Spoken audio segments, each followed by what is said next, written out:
para afrontar una lucha que, como él dice, nadie se salva solo.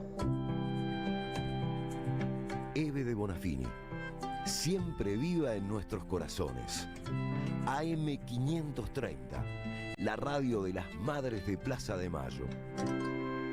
La radio de Eve.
Buen día a todos y todas, bienvenidos y bienvenidas a este nuevo episodio de Pueblada. Los vamos a estar acompañando hasta las 9 de la mañana junto con Primenlik y Gasti Carduz. ¿Cómo andan? Buen día, ¿cómo andan? ¿Cómo les va? Por acá todo bien, con ganas de hacer el programa. Un sábado más en la radio de las madres, que es un honor inmenso. Buen día, Chino, buen día, Gasti, buen día a la audiencia, que quienes son las personas más importantes de este programa, porque son quienes nos acompañan sábado a sábado, y acá estamos para seguir también con ustedes, escuchándoles y al menos haciendo el intento de explicar un poco lo que pasa, ¿no? Así es como, bueno, como intentamos hacer, como nos pedía Eve, ¿no? Cuando decía que hagamos una pueblada, decía expliquemos lo que pasa, pedía que hablemos con todos los vecinos y vecinas y que expliquemos lo que está pasando, y vamos a estar hablando un poquito de esto, ¿no? De Pueblada. Siempre recordamos el porqué del nombre, pero bueno, esta semana también se ha hablado del tema, se ha utilizado la palabra Pueblada, así que vamos a estar hablando también un poquito sobre eso. Los leemos, los escuchamos en nuestro WhatsApp 11 3200 0530, así como en el canal de YouTube de nuestra radio, de la M530, Somos Radio, la radio de las Madres de Plaza de Mayo, la radio de Eve, o en nuestras redes sociales. Chan, el momento de recordarlas. En Instagram estamos como pueblada.oc y en X, ex Twitter, como puebladaoc, sin el punto en el medio. Gasti, ¿te puedo preguntar algo? Obvio. ¿Qué pasó esta semana entre humos negros y blancos? Fue una semana muy, muy importante porque se reunió el cónclave, se reunieron los cardenales que llevaron adelante la votación para elegir al nuevo papa. El Papa León XIV. Vamos a estar profundizando sobre este Papa y el inicio de este nuevo papado, porque estamos hablando, bueno, de una novedad para todo el mundo, con el cambio de casa, como dicen nuestras madres de Francisco. Se dio esta votación y bueno, el nuevo sumo pontífice, León XIV, que bueno, como particularidad es estadounidense, nacionalizado peruano, más de 20 años en el Perú, y donde Francisco incluso fue quien lo convirtió en obispo de Perú, y que él decidió recordarlo en su discurso cuando asumió el día jueves 8 de mayo, que también tiene sus particularidades, Día de la Virgen de Luján para nosotros, y que lo vamos a profundizar en el bloque luego de la editorial, pero que bueno, ahí como tiene algunos puntitos para después volver a tocar, porque es muy muy importante, Y bueno, también preguntarle a aquellos que están del otro lado cómo vivieron la noticia. Bien, y Chino, ¿te puedo preguntar algo a vos ahora? Por supuesto. ¿Podemos spoilear quién va a venir en un ratito? Podemos spoilear. Bien, vamos a estar entonces en un rato con Bernarda Meglia, quien es subsecretaria en el Ministerio de Desarrollo de Políticas Sociales y es sanmiguelense, ¿se dice? ¿Sanmiguelina? Sanmiguelina, creo, San pero ahora Miguelina, se lo podemos preguntar. Pero bueno, muchísimo para hablar con ella, porque, bueno, en primer término, esto, ¿no? Frente al escenario de vaciamiento de la política pública, de la política social a nivel del Estado Nacional, puntualmente y sobre todo, también se ha estado discutiendo mucho estos últimos días, el vaciamiento de todas las políticas referidas a las personas con discapacidad. Y bueno, Bernarda, en su carácter de subsecretaria de Políticas Sociales, además también preside el Consejo de Política de Discapacidad. Entonces, bueno, vamos a estar hablando un poquito sobre todo esto y bueno, y sobre las políticas públicas que se ejecutan en la provincia de Buenos Aires.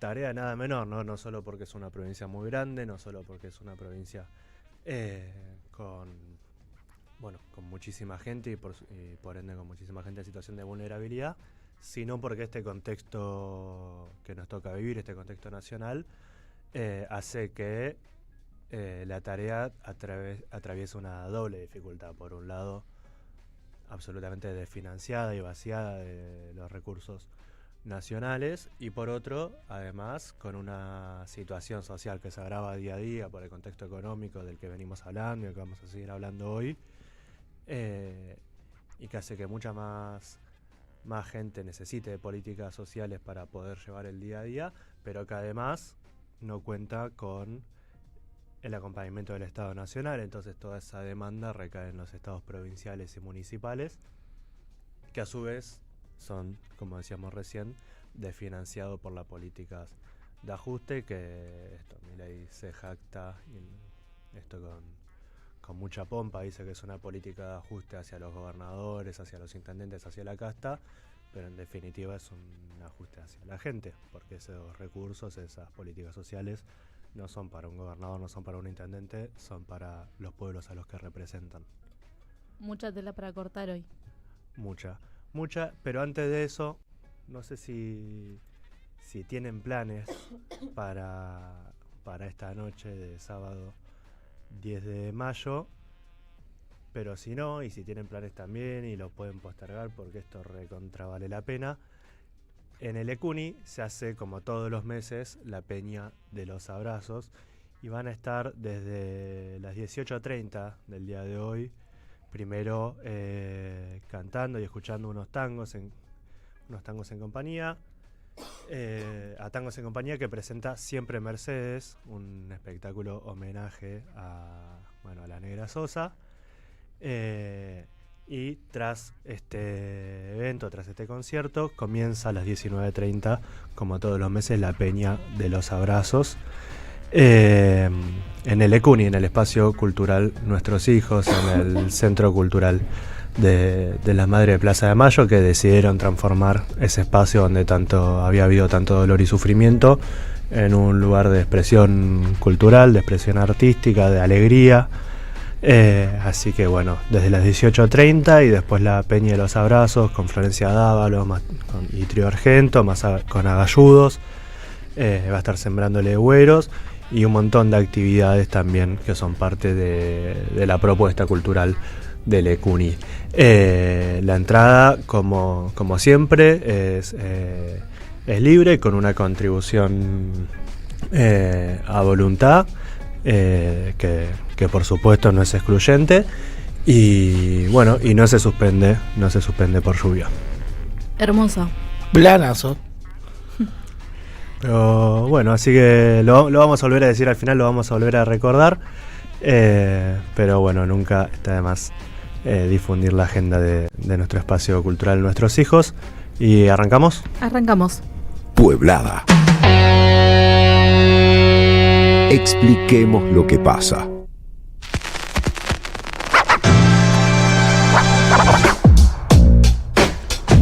Otra semana cargada, llena de noticias, y en eso, bueno, decidimos llamar este editorial Pueblada, manifestación de resistencia. Mientras el modelo económico se profundiza, las reservas siguen drenando dólares que se van por la vía de la timba y de los pagos al fondo, y la plata no le alcanza a nadie. Lo que se profundiza también son la violencia y la represión. Repasemos algunos puntos. Esta semana se estableció por decreto el nuevo monto del salario mínimo vital y móvil. El mismo quedó en los 308.000 pesos.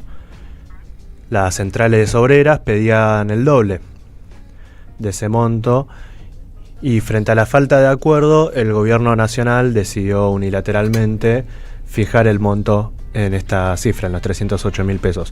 Lo curioso, además, es que esta cifra no solo es mucho menor a lo que pedía la representación de los trabajadores y trabajadoras en el Consejo del Salario, sino que además es menor también a lo que proponían los mismos sectores empresarios, las representaciones de la patronal. Se ve que para esas cosas ahí sí interviene, ahí sí está presente el Estado desde la lógica de Javier Milei. Todo esto se suma a un contexto en el que el poder adquisitivo está un 5% por debajo de los niveles de noviembre de 2023. Estamos en niveles mínimos históricos de consumo de carne, de leche, de yerba. Quienes logran en este marco, en este contexto, sostener su nivel de ingresos, lo hacen solo a costa de cargarse en sus espaldas con más horas de trabajo. Hay 329.000 trabajadores informales más que en el último trimestre del año 2023. Y ahora el gobierno nacional avanza en un intento de flexibilizar, y lo pudimos escuchar esta semana a Luis Caputo hablar sobre esto, en un intento de flexibilizar las transacciones en dólares sin que haya un Estado que pregunte, que indague acerca de su origen. Ellos lo justifican diciendo que no quieren ponerle trabas burocráticas y ese Estado avasallante a un pobre trabajador que quizás juntó $100 y que quiere comprarse algo, le quiere comprar algo a los nenes o alguna cosa así. Pero lo cierto es que hay otros que pueden hacer movimientos mucho mayores a $100 y que estarían chochos de poder hacerlos sin tener que explicar el origen de esos dólares. El dinero proveniente del crimen organizado, por ejemplo, pero también el dinero proveniente de la evasión. Hemos hablado mucho acá sobre la situación de la vía troncal navegable, mal llamada y comúnmente llamada hidrovía. Y lo que ocurrió allí esta semana también es que mientras vemos que Milei y Macri se disputan el control del Paraná, apareció en estos días un barco que cargaba casi 500 kilos de cocaína. Ni que hablar de las toneladas de granos que se sacan por el norte, por esta vía troncal, para evitar pasarlos por la aduana. Bueno, estos son los verdaderos beneficiados en caso de que se puedan introducir al mercado legal los dólares que se tienen sin que el Estado exija, demande explicar su origen. Y mientras todo esto ocurre en nuestro país y en la situación en la que nos encontramos, el miércoles pasado, este miércoles, sesionaba el Senado. Primero se votó la interpelación a Karina Milei y Luis Caputo por la estafa Libra, y no se alcanzó allí la mayoría necesaria para que salga afirmativamente la interpelación, ya que votaron de manera negativa los senadores de los bloques de La Libertad Avanza, el PRO y la Unión Cívica Radical. Y luego se votó ficha limpia, que tampoco salió positivamente al no alcanzar los 37 votos necesarios para aprobar una reforma de carácter electoral. Y esto es, sin dudas, una gran noticia. Lo cual no implica necesariamente que sea una derrota para Milei, quizás más enfocado en su disputa con Mauricio Macri, o en la elección inminente en la Ciudad Autónoma de Buenos Aires, donde la candidata del PRO, Silvia Los Penato, llevaba la ley de ficha limpia como bandera, y en conocimiento también de sus propias limitaciones en su capacidad de injerencia dentro del Poder Judicial. Pero es aún así una gran victoria en una batalla en la que se buscaba proscribir a Cristina con una causa absolutamente amañada, arreglada y carente de pruebas.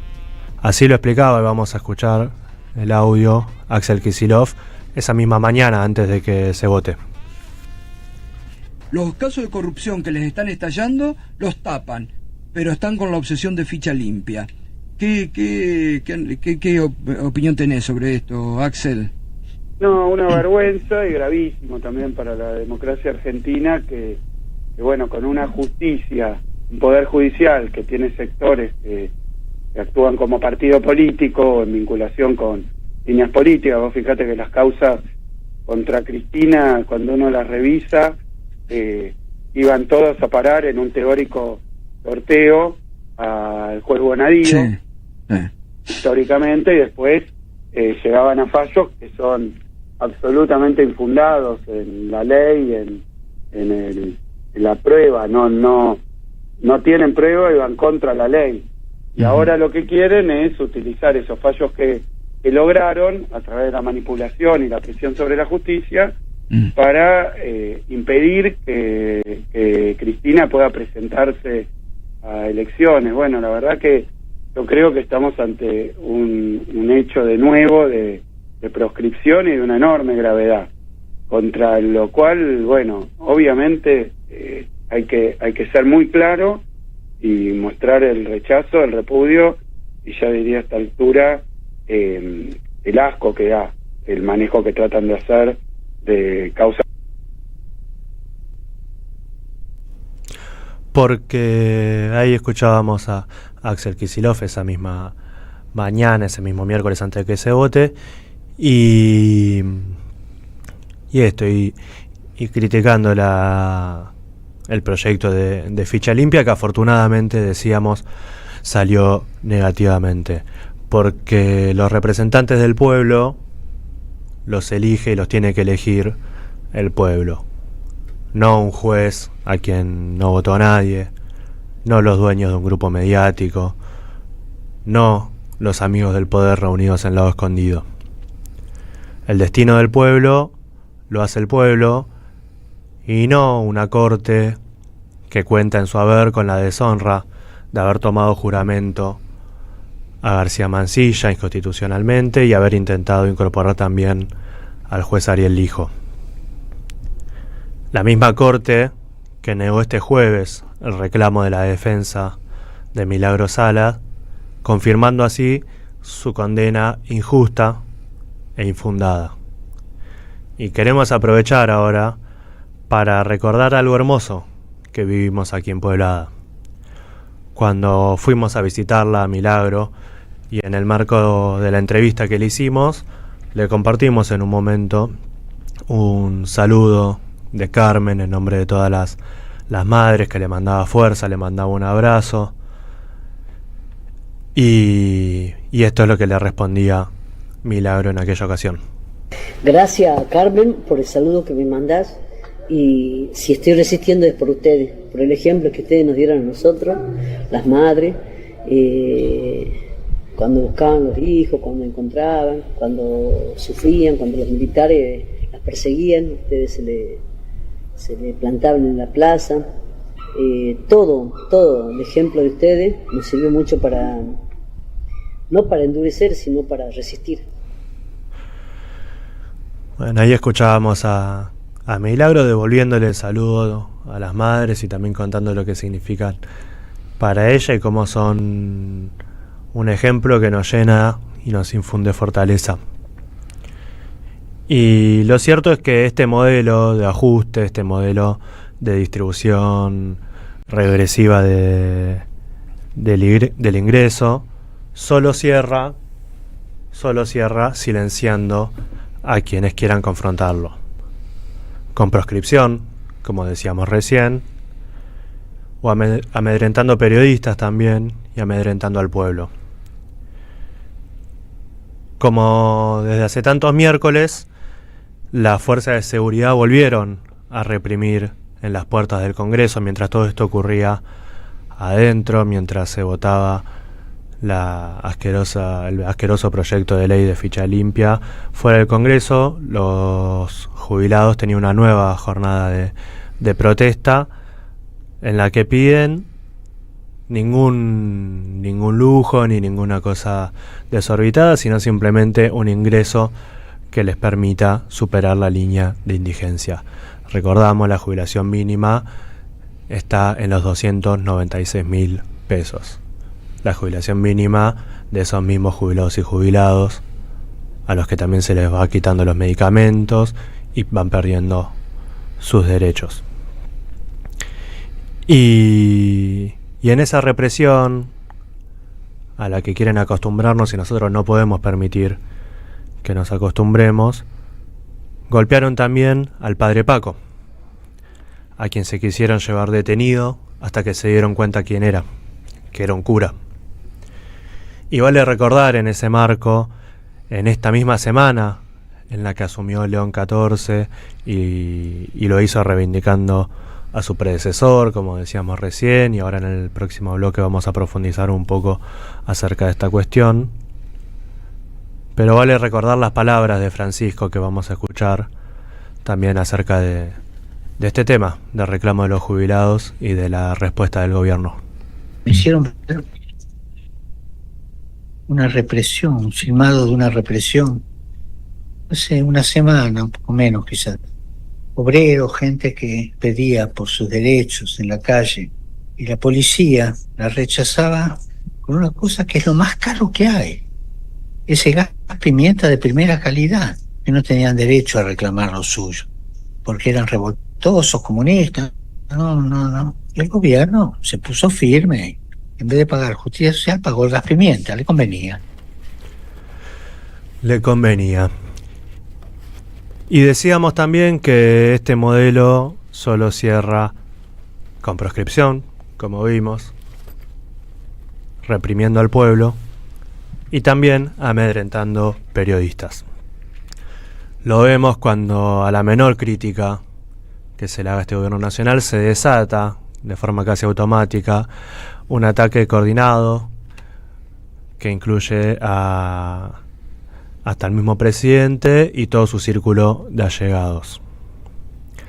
La semana pasada leíamos, por ejemplo, algunos posteos de Daniel Parisini, conocido como el Gordo Dan, pidiéndole a Milei que meta presos a periodistas. Y repasábamos las declaraciones de Milei, declaraciones que no se le escaparon porque las hizo y después las reafirmó y las tuiteó, en las que aseguraba que a los periodistas no se los odia lo suficiente. Y esta semana Milei fue al programa, al stream del Gordo Dan, y le pidió a modo de chiste, como si tuviera alguna gracia, la lista de periodistas que tiene que meter en cana. Dijo ahí también, por ejemplo, entre otros tantos agravios y insultos y esos nombres con los que va bautizando a todo aquel que piense más un pelito distinto a él, dijo que los periodistas son históricamente las prostitutas de los políticos. Y por supuesto que estos hechos ya de por sí revisten una gravedad mayúscula en sí mismos.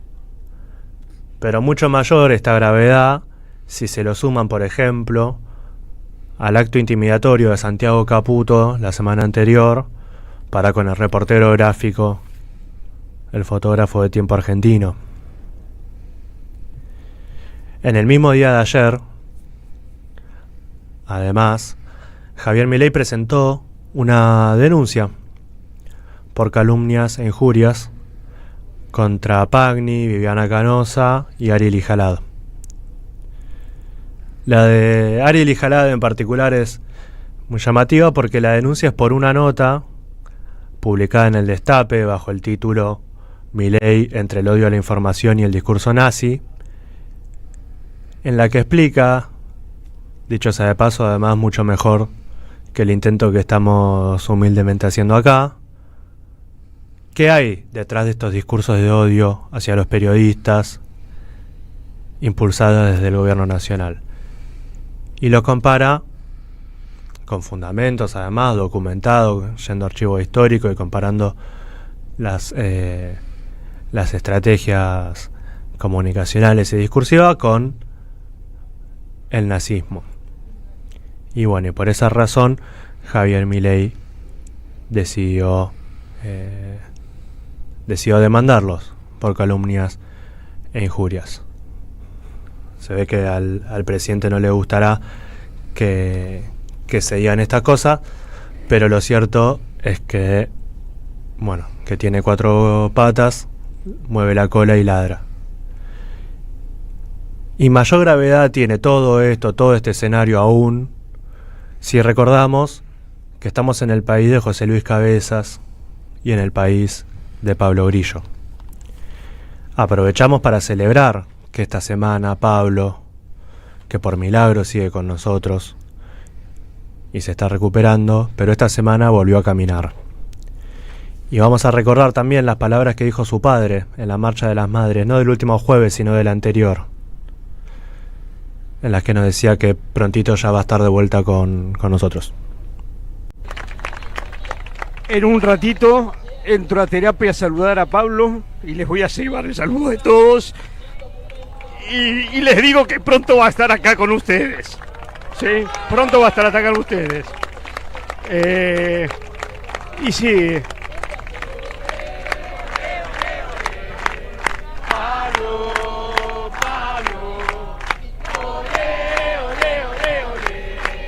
Pablo.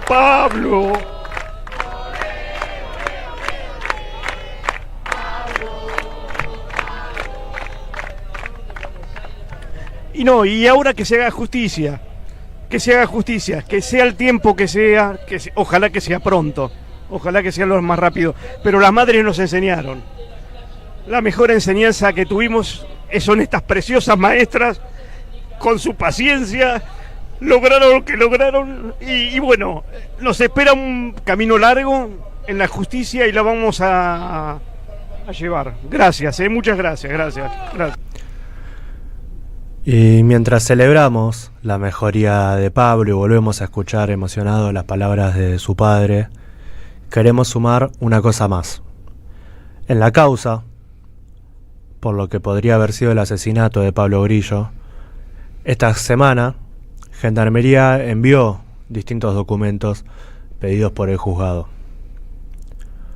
Uno de ellos, un glosario, donde se definen los tipos de protestas y los tipos, unas tipificaciones, digamos, de los manifestantes. El mismo fue elaborado en el año 2017. Era ministra en aquel entonces Patricia Bullrich, en ese momento afiliada al PRO.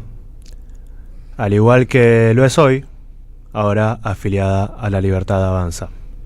Y se leen allí algunas definiciones de conceptos tales como adversario, piqueteros, fogoneros, donde se van poniendo los títulos y se la va describiendo. Y hay uno que nos llamó particularmente la atención y queríamos traerles. Lo voy a leer textual. Pueblada, : manifestación de resistencia, generalmente violenta, llevada a cabo por una parte importante de los habitantes de un pueblo o ciudad. Habitualmente se genera por algún hecho que por su gravedad moviliza un sentimiento de rechazo o ante la represión de una manifestación ilegal que fuera iniciada por causas compartidas por la mayoría de los pobladores. Y cerramos esta editorial, titulada gracias a la ayuda del glosario de Patricia Burrich, con unos fragmentos de lo que fue la Marcha de las Madres de Plaza de Mayo el último jueves, la número 2456. Vamos a escuchar a Demetrio Iramaín y a Berenice Yáñez, quien es ahora candidata a legisladora porteña por esa hora Buenos Aires. Porque está bien ponerse contento, pero hay muchas cosas que faltan en este país y que la institucionalidad de este sistema nos sigue debiendo. Y una clave, clara y muy concreta, la expuso Eve acá el último día que estuvo en esta plaza. Cuando dijo Eve, tenemos que hacer una pueblada contra la Corte Suprema de Justicia. Eso sigue pendiente, compañeros y compañeras. Me emocionaba cuando marchábamos ver a todos esos pibes de colegio primario que nos acompañaban, que saludaban a las madres. Es por eso por lo que peleamos, ¿no? Se les ve la cara a los pibes, se les ven los sueños a los pibes. Y la verdad que sí, hay que hacer una pueblada y mucho más, compañeros. Y eso haremos. Por Eve. Construir, y tal como la define el glosario de Bullrich, una pueblada, manifestación de resistencia.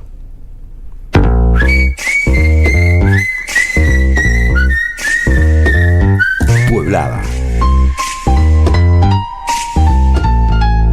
Expliquemos lo que pasa. Con Chino Rinesi y Priscila Mendic. Deja tu mensaje en nuestra línea de oyentes de WhatsApp 11 3200 0530. Somos Radio AM530. Tronador, agua mineral, botellones y dispensers para el hogar y la oficina. Hacé tu pedido al 4201-2627 o mandanos un mail a info@aguatronador.com.ar. Tronador, agua de mesa envasada, 12 de octubre 632 en Avellaneda. Triunvirato Ambiental, colegiado sustentable para ambientizar la política y politizar el ambiente. Sábados y domingos, 8:50, todo lo que tenés que saber en pocos minutos, sin frivolizar y de la mano de la cultura y de los debates actuales. Cambio climático, espacios verdes, conflictos, participación, recursos naturales y muchos temas más. Triunvirato Ambiental, sábados y domingos a las 8:50, AM530. Construimos comunidad, buscamos la verdad siempre. Tiempo argentino está en peligro. Por los tarifazos, por los precios desregulados, por un gobierno que dejó de hacer campañas de información y difusión para la ciudadanía. En una época de ataques continuos al periodismo, necesitamos tu apoyo para seguir existiendo. Asociate, tiempoar.com.ar y construí el medio que te defiende. Eve de Bonafini, ejemplo de lucha, siempre acá, dándole calor al corazón. Costó mucho mantener la radio, muchísimo, ¿no?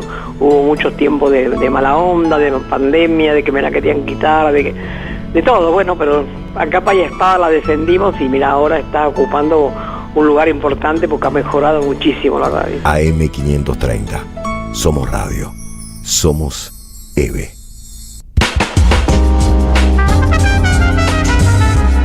Los sábados a la mañana en la radio de las madres, Chino Rinesi y Priscila Mendic hacen Pueblada. Porque tenemos que preparar una pueblada. Expliquemos lo que pasa. Pueblada.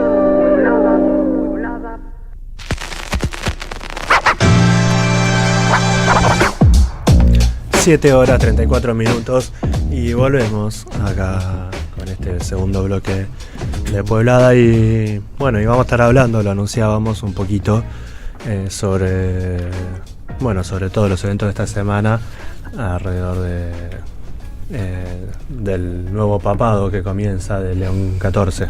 Así es, el día, como decíamos, el día jueves 8 de mayo, Robert Francis Prevost, quien era cardenal, fue elegido como nuevo papa y adquirió el nombre de León XIV, dando continuación no solo al legado de León XIII, sino también al camino de transformación que inició nuestro querido Jorge Bergoglio cuando comenzó su pontificado como Papa Francisco.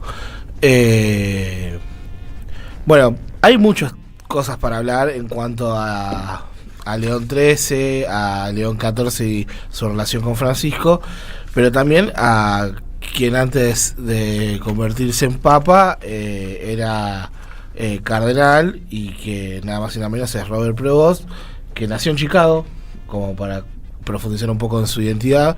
Es estadounidense, nació en Chicago el 14 de septiembre del 55, pero si bien inició su camino en la iglesia en su ciudad natal, lo más impactante, por decirlo de alguna forma, fue la decisión que tomó cuando se fue a Perú. Recorrió varios lugares: Piurá, Chulucanas, Trujillo y Chiclayo, donde después se convertirá en obispo por pedido de Francisco, y que tiene nacionalidad peruana, ¿no? Eso es un poco, bueno, es agustiniano. Ahora vamos a profundizar, si quieren, sobre eso también, pero bueno, eso es un poco la identidad de nuestro nuevo Papa, León XIV, que es Robert Prevost. No sé si quieren contar cómo recibieron la noticia, qué les impactó, cómo lo vieron. Ya de por sí la asunción fue distinta, estaba vestido diferente a como salió aquel día Francisco al balcón. Pero bueno, ¿cómo se sintieron ustedes?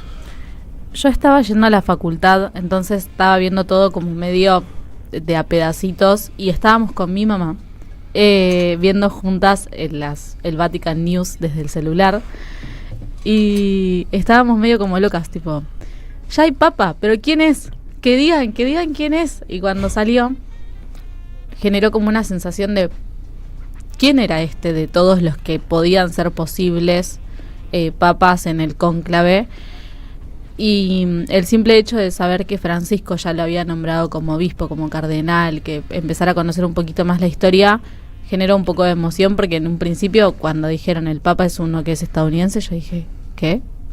No sé si me gusta esto, no sé si me deja tranquila.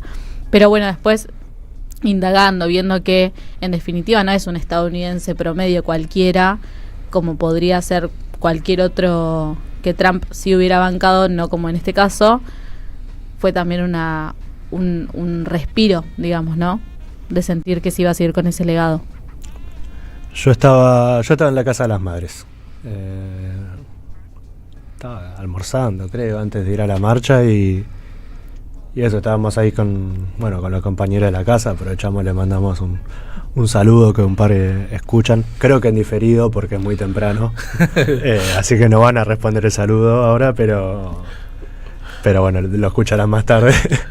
Pero estábamos ahí, y eso, con uno de los compañeros que trabajan ahí en la casa, y eso, y apareció la tele, y una sorpresa. Yo por lo menos, la verdad que no estaba recontrametido en la evolución de la discusión, sí, como bueno, atento escuchando, pero eso, esperaba que sea una definición que tomase más tiempo, no la esperaba para el día jueves. Sí, sin lugar a dudas. De hecho, en la mañana del día jueves había salido humo negro, y se esperaba que alrededor de las 2 de la tarde se vuelvan a pronunciar los cardenales, y no se esperaba el humo blanco, la verdad. El promedio, porque bueno, en las redes sociales, en el mundo de internet, se empezó a jugar una especie de pro de papal, en el que decían, bueno, ¿cuánto se va a tardar? El promedio siempre son 2 o 3 días. En este caso se esperaba quizás un poco más. Yo siento que esto es muy personal, ¿no? Pero mi mirada con respecto a los tiempos es que uno pensaba, bueno, después de Francisco, ¿quién vendrá? Porque hay que continuar lo que hizo Francisco, que sin duda es revolucionario. Entonces sentía que no era una decisión que se pueda tomar tan rápida, y que quienes, como contábamos en programas anteriores, nos acercamos a la iglesia con Francisco, y bueno, y acompañamos obviamente la fe desde el lugar que nos convocó él, teníamos un poco de resquemor de decir, bueno, che, ¿para dónde va la iglesia? ¿Para adelante o para atrás? Porque es fundamental quién sea el nuevo papa. Y sin embargo, como decía el chino, bueno, sucedió muy rápido. El jueves ya alrededor de las 2 de la tarde se vio el humo blanco. No se sabía quién era, tardó bastante en salir, bueno, la Guardia Suiza, todo el protocolo del Vaticano, hasta que finalmente se lo vio a Robert Prevost salir vestido como yo un poco adelantaba, no como de la forma que salió Francisco. Recordamos que Francisco salió descalzo y vestido de blanco. Prevost salió con los mantos rojos tradicionales de los papas, con la cruz de oro. Dio su discurso que bueno, que ahora lo vamos a repasar, pero luego, ni bien terminó, cuando se retiró hacia adentro del Vaticano, ya decidió cambiarse. Nunca se puso los zapatos rojos de la vestimenta papal, siguió con sus zapatos negros de obispo, retomó su cruz de plata, al igual que Francisco, y su túnica y su, digamos, su vestimenta blanca. Un dato paradójico, porque traje como algunos datitos para charlar. Todavía no, él ya fue electo como papa, pero todavía no se dio como la asunción. Ya dio su primera misa para los cardenales que lo votaron, pero la misa de entronización, que es la misa donde el papa asume su rol como máxima representación de la iglesia, como el sucesor de San Pedro, quien se considera el primer papa, va a ser el 18 de mayo. Bien. Como para contar algunos datos. Y después hay algo que a mí me parece muy lindo, que es, hasta les diría, medio místico es todo, ¿no? Porque estamos hablando del Papa, pero que a los argentinos nos toca muy de cerca, no solamente porque es el reemplazo de Francisco, nuestro amado Papa, sino que fue el 8 de mayo. El 8 de mayo para nosotros, como contábamos, era el día de la es el día de la Virgen. La Virgen de Luján, la patrona, bueno, en Argentina, y también en Paraguay. ¿Y por qué digo esto? Porque Prevost eligió el nombre del Papa León, el nombre de León XIV como Papa, ¿no? León XIII no solo fue el impulsor de la doctrina social de la Iglesia con su encíclica, sino que fue quien coronó a la Virgen de Luján. La Virgen de Luján, como sabemos, fue coronada el 30 de septiembre de 1886 por orden bueno, en este caso del pontífice de León XIII.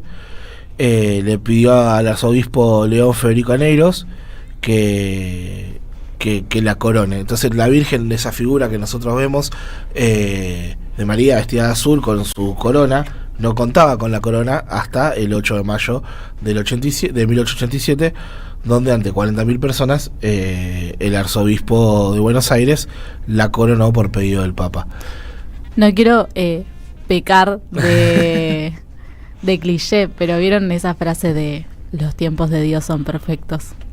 Es que sí, hay un poco de eso. Se nos fue un argentino, lo reemplaza un papa que elige el nombre de León XIII, que fue el que coronó a nuestra Virgen. Bueno, hay algo ahí. Pero bueno, para contar un poquito más de quién fue León XIII, Gioacchino Pecci era el nombre del Papa León XIII, nacido en Roma en 1810, y como contábamos, tiene un legado muy marcado por ser el impulsor de alguna forma de la doctrina social de la Iglesia, con su encíclica Rerum Novarum, acerca de las nuevas cosas, que publicó el 15 de mayo de 1891. Y es muy importante por esto que comentábamos antes, porque nos preguntábamos mucho cómo iba a continuar el legado de Francisco, si iba a ser llevado adelante por el nuevo Papa, o iba a ser un Papa que piense distinto, que tenga otros ideales. Bueno, el hecho de que Prevost haya elegido el nombre de León XIV siendo que su antecesor es el impulsor de la doctrina social de la Iglesia, siendo que su antecesor en lo inmediato, que fue Francisco, fue alguien que profundizó esa doctrina social y que incluso ha marcado grandes hitos. Bueno, es más que llamativo y alentador. Y en esta dicotomía de, bueno, no nos enamoremos, recién asumió, bueno, estamos hablando del líder de la fe católica, si no le tenemos fe a él, estamos bastante complicados. Entonces me parece que la apuesta tiene mucho sentido. Y también el hecho de que él se considere no solo agustiniano a la hora de recordar a San Agustín, sino de que lo practique. Los agustinianos son una comunidad religiosa dentro de la Iglesia. Fue fundada en 1244 y está presente en más de 40 países, e incluso aquí en la ciudad de Buenos Aires, donde se encuentra la iglesia de San Agustín, si no me equivoco es en el barrio de Recoleta, Francisco y Prevost dieron una misa juntos. Mira. Así que nada, habla de la cercanía que tenían el uno a otro. Hay algunos que dicen que Prevost era parte de los discípulos de Francisco. Tiene muchísimo sentido, porque es quien lo nombra como obispo en el Perú, quien después lo hace cardenal, quien lo hace jefe de los obispos. Es decir, que lo ha llevado, ha transcurrido mucho, y Prevost lo ha nombrado a Francisco en su discurso, y lo ha nombrado 2 veces, y la verdad me parece muy, muy importante. ¿Pudieron escuchar el discurso de Prevost? ¿Qué les pareció del Papa León XIV? Sí, nada, bueno, emocionante, por supuesto, la parte en la que lo recuerda a Francisco, y bueno, después los temas que decide abordar, de quienes decide acordarse, como después otros datos que que pueden ser menores o quizás por lo menos en apariencia menos sustanciales, pero bueno, como el fragmento también en el que decide hablar en español y mandar un saludo para el Perú. Me parece que son como pequeñas cuestiones o grandes cuestiones que suman, y bueno, eso que fueron bien recibidas y como un buen augurio.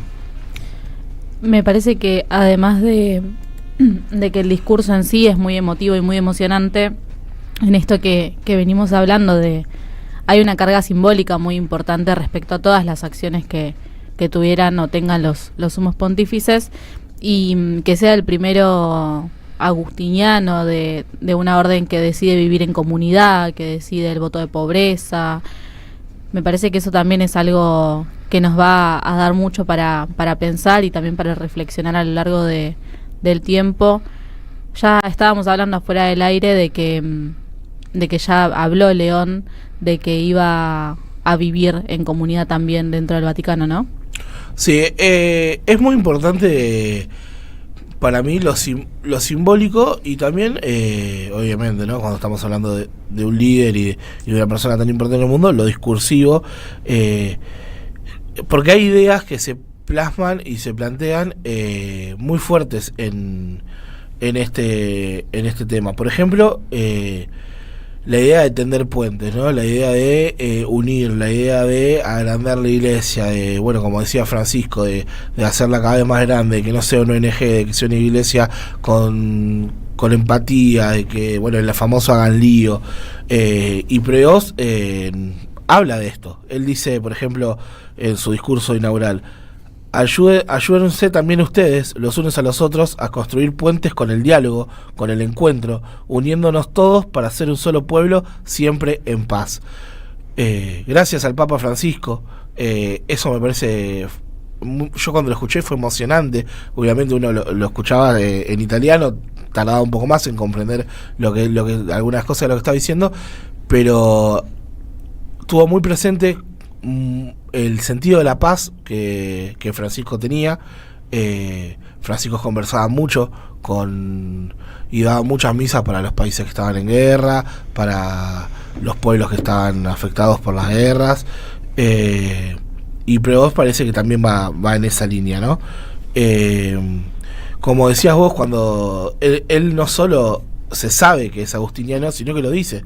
Dice, soy hijo de San Agustino, que ha dicho con ustedes, soy cristiano y para ustedes obispo, y en este sentido podemos todos caminar juntos hacia esa patria que Dios nos ha preparado. Bueno, ya ese concepto de patria, ¿no? De comunidad, de todos juntos para el mismo lado, de tendamos puentes el uno al otro, son puntos que me parecen muy, muy bueno destacar. Y por último, antes de pasar al audio para poder escuchar, que como comentaba el chino, en un momento Prevost se tomó la oportunidad, digamos, tomó lugar de hablar en español, que no es para nada menor, porque no decidió hablar en inglés, que es su lengua natal, sino que decidió hablar en español para los pueblos latinoamericanos, para su Perú, que es el pueblo que lo adoptó, que lo tomó como obispo, y que obviamente él quiere representar. Antes de eso decía lo siguiente: debemos buscar juntos cómo ser una iglesia misionera, una iglesia que construye puentes de diálogo, siempre abierta a recibir, como esta plaza, con los brazos abiertos a todos aquellos que necesitan nuestra caridad, nuestra presencia, el diálogo y el amor. Bueno, de vuelta a los puentes, de vuelta al abrazo, de vuelta esta idea de agrandar y de abrazar. Pero aparece otra palabra muy importante en el legado del camino que viene recorriendo Prevost como parte de la iglesia, hoy como el Papa León XIV, que es la idea de la misionería, ¿no? El misionar. Él, su primer misión dentro de la iglesia fue la de ir a Perú, la de bueno, ser cura, recorrer Perú, estar en diferentes pueblos, y fue tomando estos mandatos que le iba poniendo la iglesia, la misión de ser obispo, la misión de ser cardenal, y llevándola adelante, y retomando una palabra muy valiosa para la iglesia y para la doctrina social de la iglesia, ¿no? Que es la acción de el misionar, que para nosotros, los que estamos en la actividad política, es la militancia. Bueno, eso hay una similitud muy, muy grande, porque obviamente nace de ahí, y es muy importante que el sumo pontífice lo lleve adelante. Y como adelantábamos, habló en español y tenemos el fragmento del audio para escucharlo. Vamos a escuchar entonces a León XIV. Y se me permiten también una palabra, un saludo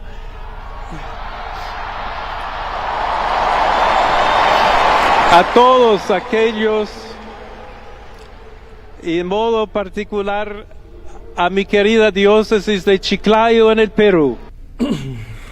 Bueno, ahí estaba entonces León XIV saludando a su querida diócesis de Chiclayo en Perú. Hermoso. Tremendo. No, sin lugar a dudas, por lo menos impactante, ¿no? Yo creo que lo que decía Pri, cuando dijeron que era estadounidense dije, yankee. Cuando salió a hablar dije, oiga. Y cuando habló en español dije, tremendo. Como que bueno, es fuerte. Totalmente. Bueno, nos va a quedar mucho también como para ir retomando de él después de la misa del 19 de mayo, que se supone que va a ir nuestro presidente. Veremos, vieron que los tiempos de Dios son perfectos, así nos llegó al último adiós a Francisco, capaz que nos llega a la misa de León XIV. Sí, pero bueno, esperamos, le deseamos como el mayor de los éxitos también en este pontificado que comienza, y bueno, y éxitos en esta tarea de seguir tendiendo puentes y bregando por la paz que tanta falta hace, esto en el marco de una iglesia que con Francisco ha vuelto a poner el foco en la justicia social y en bueno, esto, en pensar también en cosas que muchas veces es más fácil invisibilizar, y bueno, sin duda es auspicioso que León XIV decida continuar también por esa senda.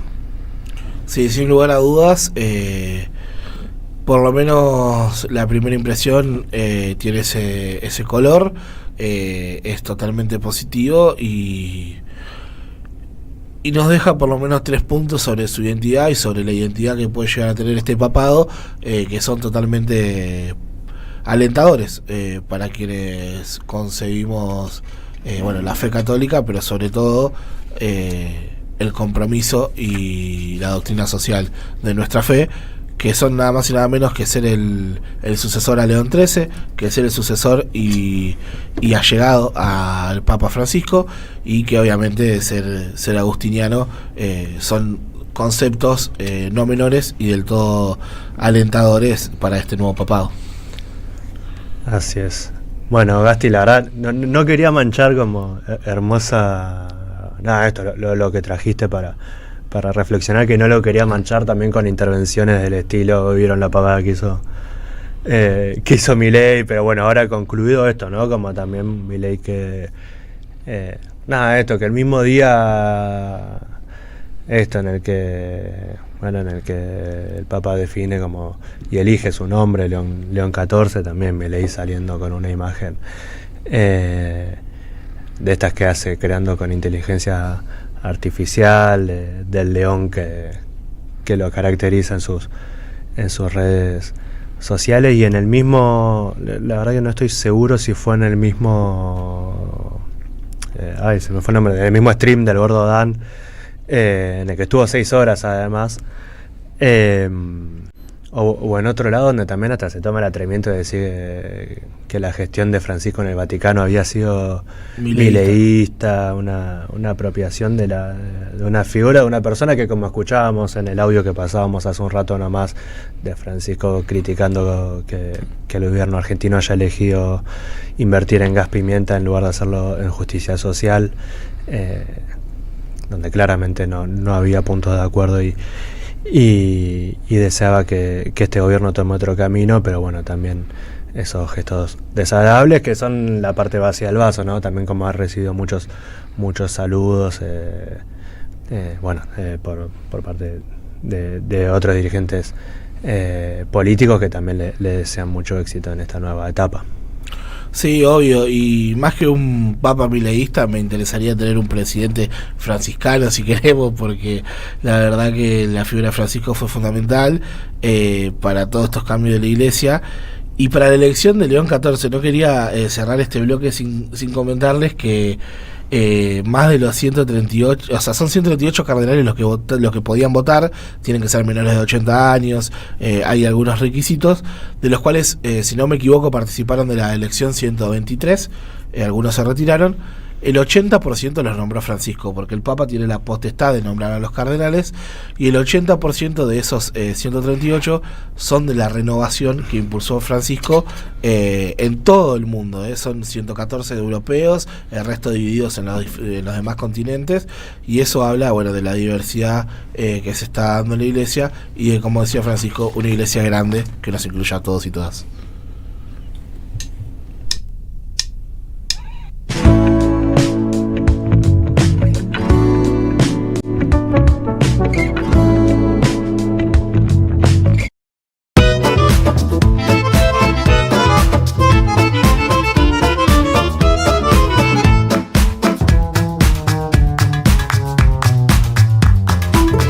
Seguí a la Radio de las Madres por YouTube, activá las notificaciones, dale like y suscríbete a nuestro canal.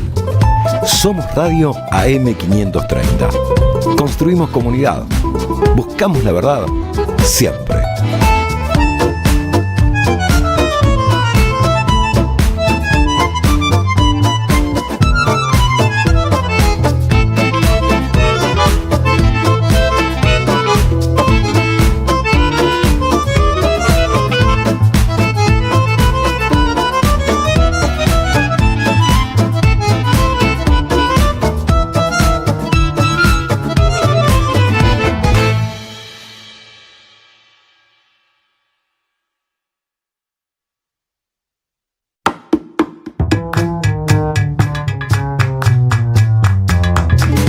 Seguí a la Radio de las Madres por YouTube.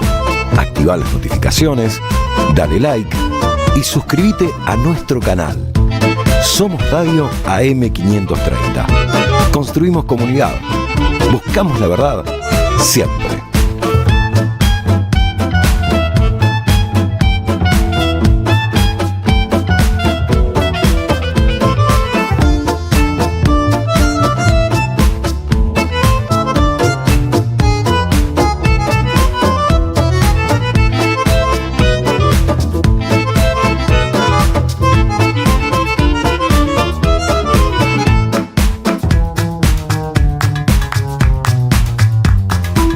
Seguí a la Radio de las Madres por YouTube. Activá las notificaciones, dale like y suscríbete a nuestro canal. Somos Radio AM530. Construimos comunidad. Buscamos la verdad siempre.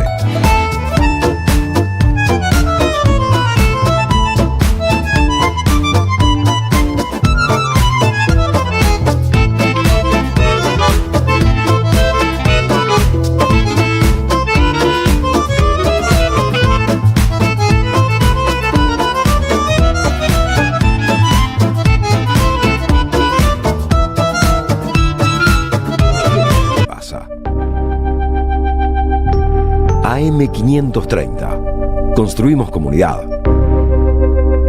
Buscamos la verdad siempre.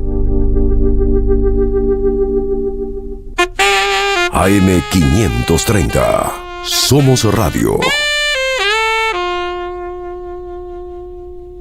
El sabor que te acompaña es Café Bantú. El aroma en la mañana del Café Bantú. En Lanús trabajamos por una ciudad más segura. Inauguramos la primera base de operaciones de la Fuerza Barrial de Aproximación de la Policía Bonaerense e incorporamos 20 móviles y 240 efectivos policiales. Sumamos 75 nuevos vehículos y 200 agentes de seguridad ciudadana a través del programa Lanús Te Cuida.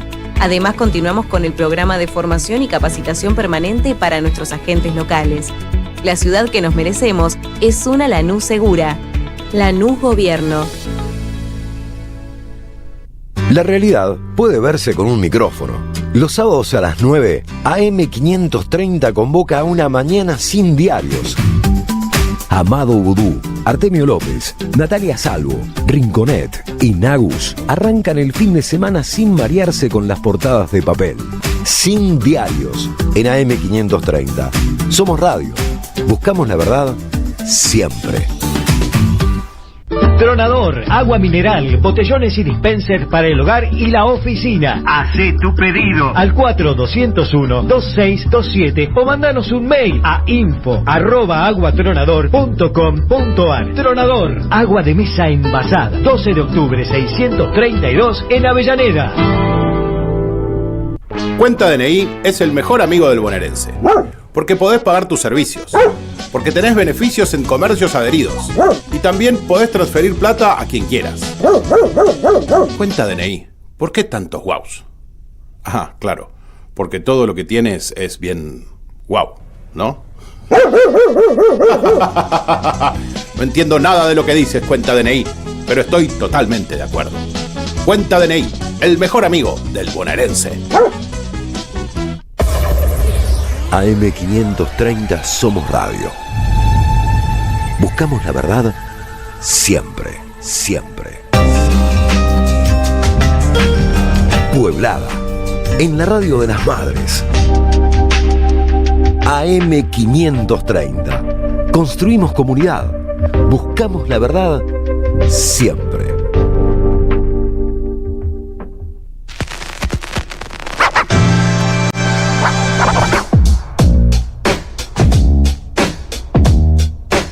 Ocho horas, 4 minutos y ya estamos de vuelta con Pueblada, con una entrevista que habíamos ya anticipado, que habíamos anunciado, que ya tiene sus primeros saludos. Acá Nahuel Maximiliano Bossini nos dice: buen día San Miguel, mate cocido y a seguir militando.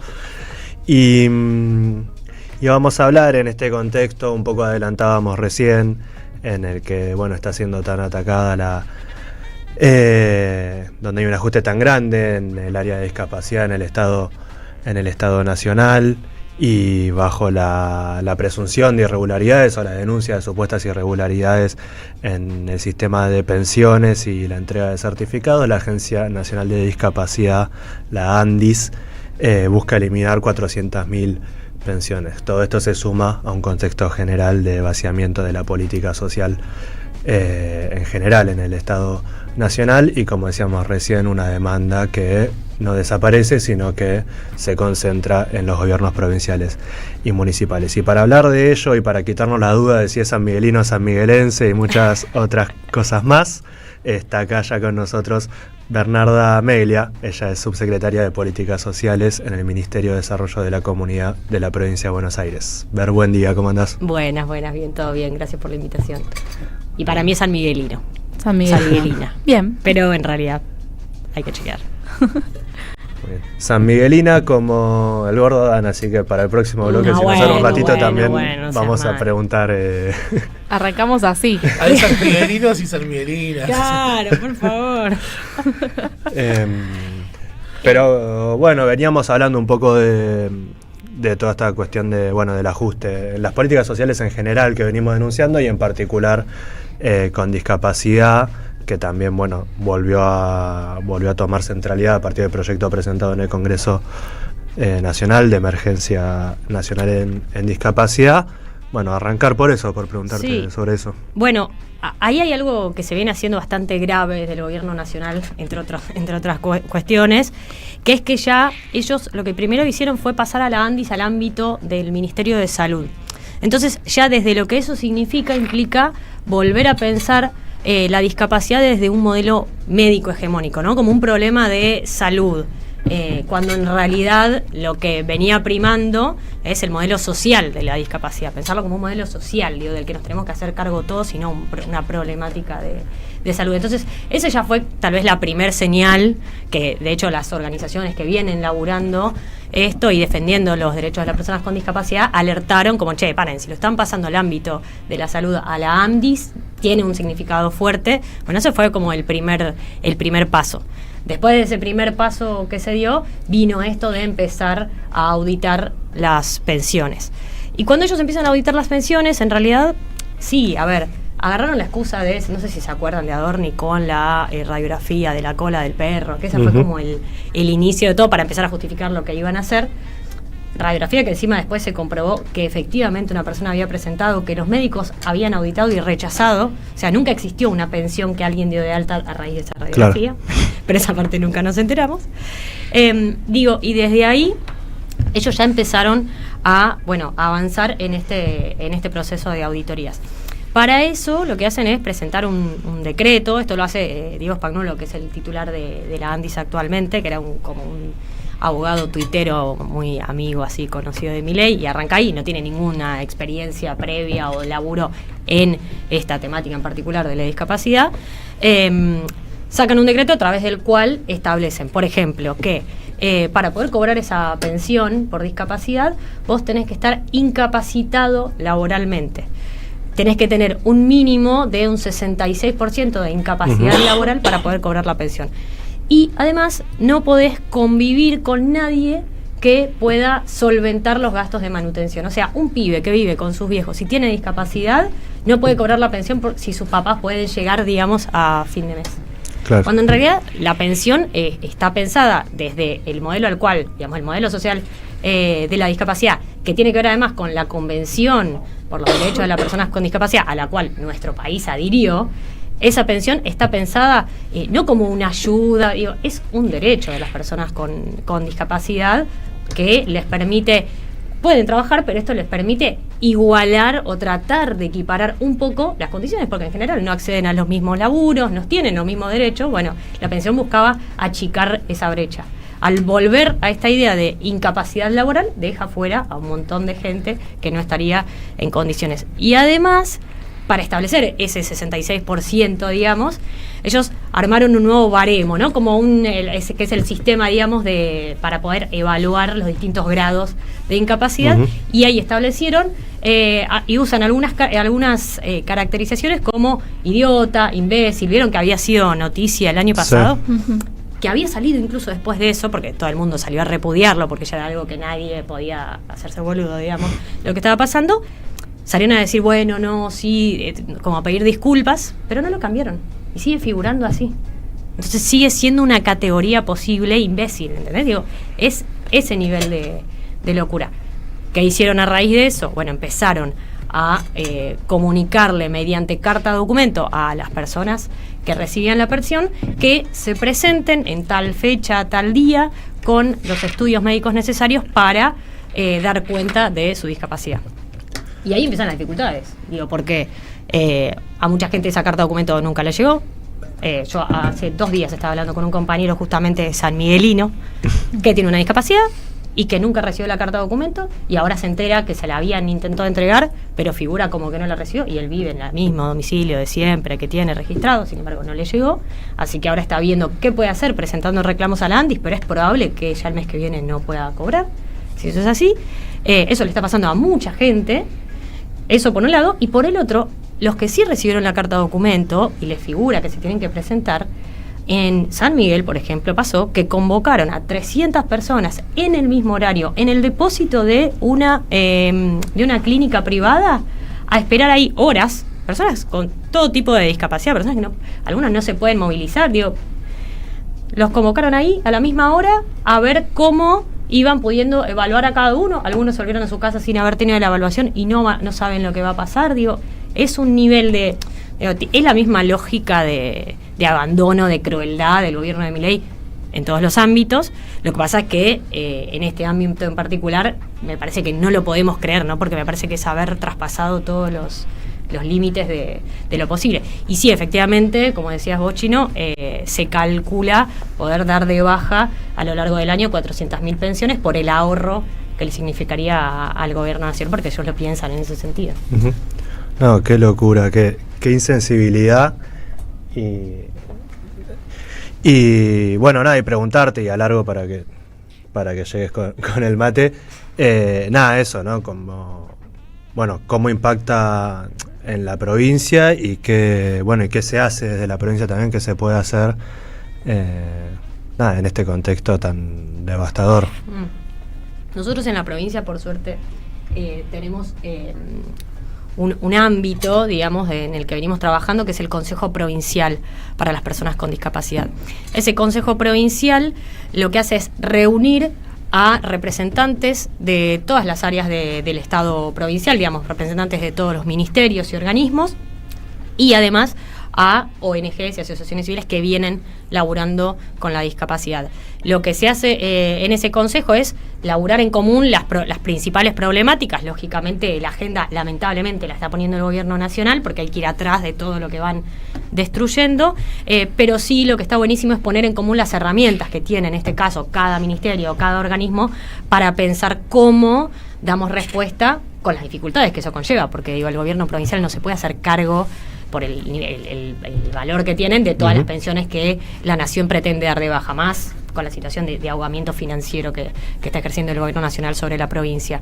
Entonces, este consejo nos permite eso, ¿no? Poner en común todas las herramientas que tenemos y también ir atrás de poder ir generando herramientas para acompañar. Ahora, cuando fue esto de las auditorías, el consejo está dividido en comisiones que van laburando distintas temáticas. Una comisión es la de emergentes, justamente, que está pensado para agarrar rápido los quilombos, digamos, que se van presentando. Entonces, lo primero que hicieron fue, salió esto de las auditorías, se armó rápidamente una guía que nosotros socializamos a través de las redes para que aquellas personas que recibieran o pensaran que pueden llegar a recibir la carta documento puedan efectivamente saber qué paso seguir y cómo ser acompañados en ese proceso.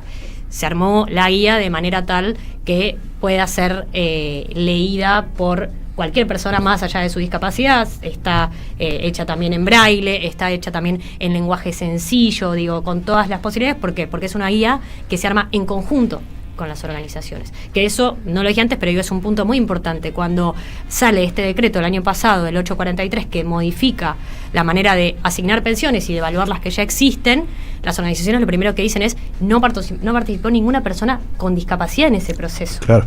O sea, y las cartas de documento que las personas reciben no están hechas en ningún lenguaje sencillo, no tienen en cuenta que van a ser recibidas con alguien con discapacidad. Entonces, bueno, ese es el diferencial para mí enorme que tiene el trabajo que hace la provincia, que es que lo hacemos mancomunadamente con esas organizaciones y con personas con discapacidad que tienen que participar de los procesos, que cada vez que hacemos un comunicado desde el COPRODIS participan en la redacción de ese comunicado, que son parte, digo, integralmente.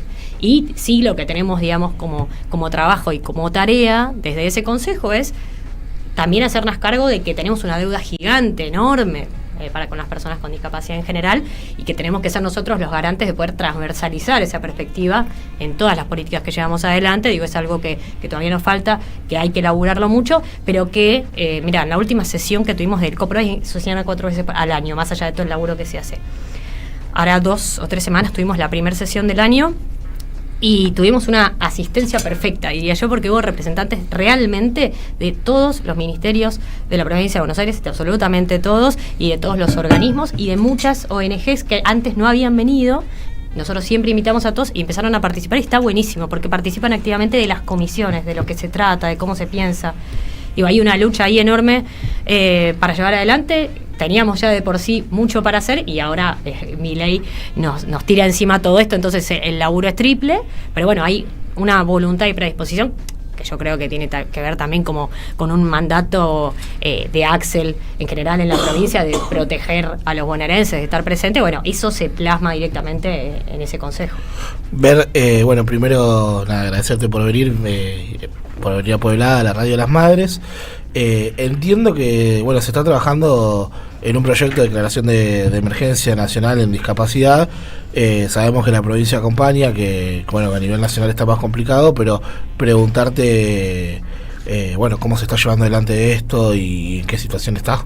Mira, sí, eso es un proyecto que vienen haciendo las organizaciones y además que lo presentó Arroyo en comisión y tuvo dictamen favorable para ser tratado en la Cámara. Eso fue el 30 de abril, así que ahora estamos esperando para ver cuándo va a ser tratado efectivamente, pero justamente lo que busca es retrotraer las decisiones que se tomaron el año pasado en base a estos decretos, eliminar estas categorías que yo les decía nefastas y obsoletas que están usando y poder dotar de presupuesto efectivamente a la ANDIS para que pueda ejecutar las pensiones como debe ser. Digo, porque además ahí hay una cuestión que es, ellos hablan de esto de la asignación discrecional de pensiones. Y no hay nadie en desacuerdo con que se pueda auditar lo que se pueda auditar y que sea eficiente el recurso y le llegue a quien le tenga que llegar. El problema es que en el medio se van cayendo pensiones de personas que efectivamente las necesitan. Y para que se vean ahí, en Argentina hay más de 5 millones de personas con discapacidad, casi 6 millones, y sin embargo hay menos de 1.200.000 pensiones. Entonces hay un 20% de personas con discapacidad cubiertas por esa pensión. O sea que claramente no es que tenemos pensiones de más, tenemos pensiones de menos. Digo, hay mucha gente que la necesita y a la que todavía no le llegó. Que eso es algo que se viene haciendo un laburo grande. En realidad es con Néstor en 2003 que se empiezan a abrir las altas. Antes las pensiones se daban altas por bajas nada más y era un cupo cerrado. Bueno, Néstor, entre otras de las increíbles cosas que hace, es esto de abrir para que pueda haber altas en función de la necesidad. Bueno, todavía nos queda un camino largo para seguir ampliando derechos y acá por el contrario se está haciendo esto. Así que este proyecto viene, por un lado, a pedir esto, a que haya presupuesto, a que se mejoren presupuesto no solo para las pensiones, sino también para los prestadores, porque los prestadores, el transporte y demás, están diciendo que se van a declarar algunos en quiebra, que no pueden seguir prestando el servicio. Digo, eso es muy importante. La gran mayoría de las personas con discapacidad muchas veces requiere de estudios, de un montón de estudios médicos y demás, y acompañamiento, que si no hay una obra social ahí que lo banque, que lo cubra, no tienen manera de solventarlo. Entonces, bueno, este proyecto viene de ley de emergencia a pedir poner eso en el ámbito de la discusión pública actual, y eso me parece que está buenísimo porque también trajo a esto, a que lo estemos hablando acá, porque esto viene pasando desde que llegó Milei y se recrudeció mucho el año pasado, pero no venía siendo noticia. Entonces me parece que este proyecto también lo que trae es, esto es noticia, esto es importante, esto está pasando y es gravísimo. Bueno, ¿cómo nos organizamos en función de eso? Ahora, pero no quiero decir nada porque no está chequeado, estaban pensando en convocar a una movilización al Ministerio de Salud en función de esto, pero yo todo lo chequeo con Raúl Lucero, que es nuestro director de discapacidad, que por cierto la verdad es que es una persona increíble, que sabe mucho de este tema y que viene laburando mucho de esto, y que bueno, es con quien chequeamos toda la información que corresponde de este ámbito, y me dijo, mira, todavía no lo tengo confirmado, listo, entonces no digo nada, porque si no aprovechaba para pasar el chivo y que se sumen. Cuando esté lo avisaremos. Obvio. Raúl Lucero, amigo además de la casa. Recuerdo el esfuerzo de gestionar la entrevista, no me acuerdo si finalmente la hicimos o no, y me van a matar porque lo hablamos hace unos días. Pero siempre está invitado cuando quiera, y es un tema... Todo esto que yo digo es... nada, si él habla es increíble. Bien, además la discapacidad termina siendo siempre, ¿no? Como un tema que debería ser para que algunos que sepan, hablen de todo esto, y en definitiva, bueno, es transversal a la vida de cualquiera de nosotros y nosotras. Y bueno, a ver, estabas hablando del Consejo Provincial, pero ahí preguntarte particularmente sobre tu función, sobre lo que te corresponde como subsecretaria de Políticas Sociales, y bueno, y cómo se acompaña también desde la SUBSE todo esto, no solo lo de discapacidad, sino en general a toda la población bonaerense. Y es un laburo gigante, que digo gigante por todos los... tal vez los ámbitos o las temáticas que abarca la subsecretaría, que por suerte cuenta con un equipo de compañeros y compañeras increíble, que hace que en este contexto, si vos pensás, bueno, qué cosas tiene a cargo la subsecretaría y cuál es la situación del país y de la provincia en particular, digo, es desolador, ¿no? Sin embargo, hay un equipo enorme de compañeros y compañeras para sostener eso y para poder seguir también acompañando en realidad a los y las bonaerenses en este contexto. En ese sentido, se viene elaborando mucho y reforzando las políticas que llevamos adelante. Digo, ahí como ejemplo es el programa más grande que tenemos como ministerio, como provincia, tal vez como países, el servicio alimentario escolar. Y esto tiene que ver también, creo yo, y fundamentalmente con también lo que nos llama a hacer el Cuervo, digo, nuestro ministro, que es el primero que está ahí para pensar en cómo acompañar ante cada uno de los ataques que tiene Milei. Digo, el servicio alimentario escolar hoy llega a 2,5 millones de pibes y pibas en toda la provincia de Buenos Aires, que suena, bueno, número así nomás, pero si lo pensás, ahí, bueno, siempre Bruno Bozano, el director del SAE, hacía como esta comparación que para mí está bueno pensar, es, bueno, cuántas canchas de River o cuántas canchas de Boca implican, y mirá, si hacemos la cuenta, perdón, yo sé que estamos en la radio, entonces la gente... Pero yo había pensado en la cuenta esta vamos a decir Bombonera, porque yo soy Boca. Bien. Si son 2,5 millones de pibes y en la Bombonera entran 57.000 personas. Sí, 54 creo. Bueno, vamos a pensar 57, sí. La mitad más uno y bueno. Son 43 bomboneras todos los días llenas de pibes comiendo, digo, porque es enorme. Son 11.000 escuelas donde todos los pibes, digo, están todos los días desayunando o merendando. Es algo gigante, enorme, que implica un montón de esfuerzo para la provincia de Buenos Aires, pero que sabemos que es fundamental y que es cada vez más necesario. Entonces me parece que ahí sí, donde vemos que está esa necesidad, bueno, se amplía y como se pueda, se llega y no damos un paso atrás, digo, a pesar de las dificultades que eso genera, digamos, ¿no? Somos medio fans del MESA y del SAE acá, lo hemos traído varias veces. Sí. Bueno, que es enorme, es gigante, digo, incluso, y tiene que ver también, ¿no?, con la composición de nuestra propia provincia, 17 millones de personas, de pronto somos más grandes que muchos países en cuanto a... Entonces, digo, los números son medio demenciales, pero es real y implica un montón de laburo. Digo, yo justo la semana pasada hablando con compañeros de desarrollo de otras provincias, que también venimos hablando para ver, che, cómo...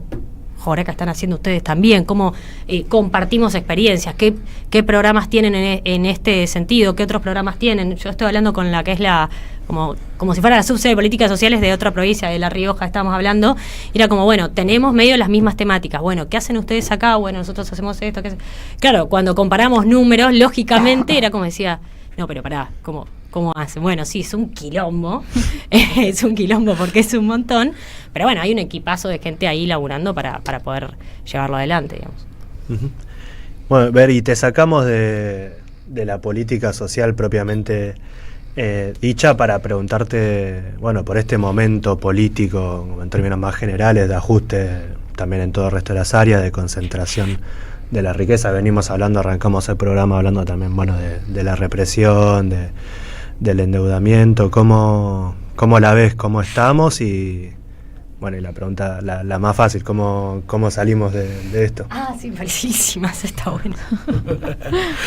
No, a ver, la veo, digo, parece que estamos en un contexto muy complicado y en cuanto a lo que decís de la represión y demás, yo creo que lógicamente siempre que hay políticas regresivas en términos económicos para el pueblo en general y que solamente favorecen a un grupo privilegiado y muy chiquitito y cada vez más chiquitito como lo que está haciendo Milei, lógicamente ahí sí inevitablemente necesitan las fuerzas represivas para poder adoctrinar a ese pueblo, para poder amedrentarlo, para poder llevar adelante esas políticas, porque también el pueblo no es tonto en eso y se da cuenta de lo que pasa ahí. La muestra más clara me parece que es los jubilados, digo, que los cagan a palos todos los miércoles, que este miércoles se volvió a recrudecer eso.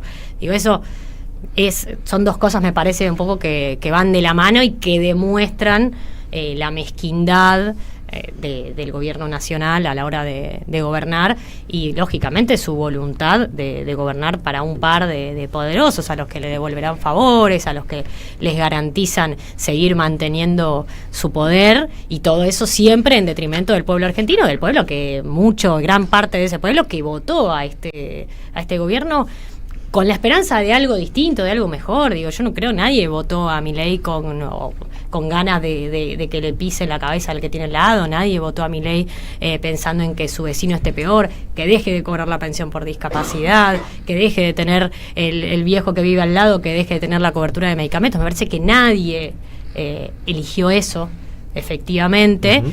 Y que eso es lo más grave también y lo más preocupante, ¿no? Que había una sociedad, tal vez algunos esperanzados con algo, que claramente fueron defraudados, y eso también va generando todo un clima de descontento, de violencia. Digo, veníamos hablando nosotros con gente también del ámbito más educativo, que laburan efectivamente en escuelas, y no sé, esto se están recrudeciendo también las situaciones de violencia en la escuela, las situaciones intrafamiliares, digo, siempre estos momentos de crisis económica, de hambre, porque el tema es que hay hambre, no es que hay más o menos, digo, hay hambre, porque venimos de un proceso de varios años donde venimos decayendo, si querés, entonces no es que hay un piso, como cuando llegó Macri en su momento en 2015, uh-huh. Veníamos de otra situación, digo, hoy me parece que ya estamos en una situación muy complicada, en una situación el Cuervo siempre lo dice, digo, bueno, estamos en una situación de tragedia social y no es joda, digo, la palabra tragedia es fuerte, es grave, y eso está pasando. Bueno, ¿qué hacemos frente a eso?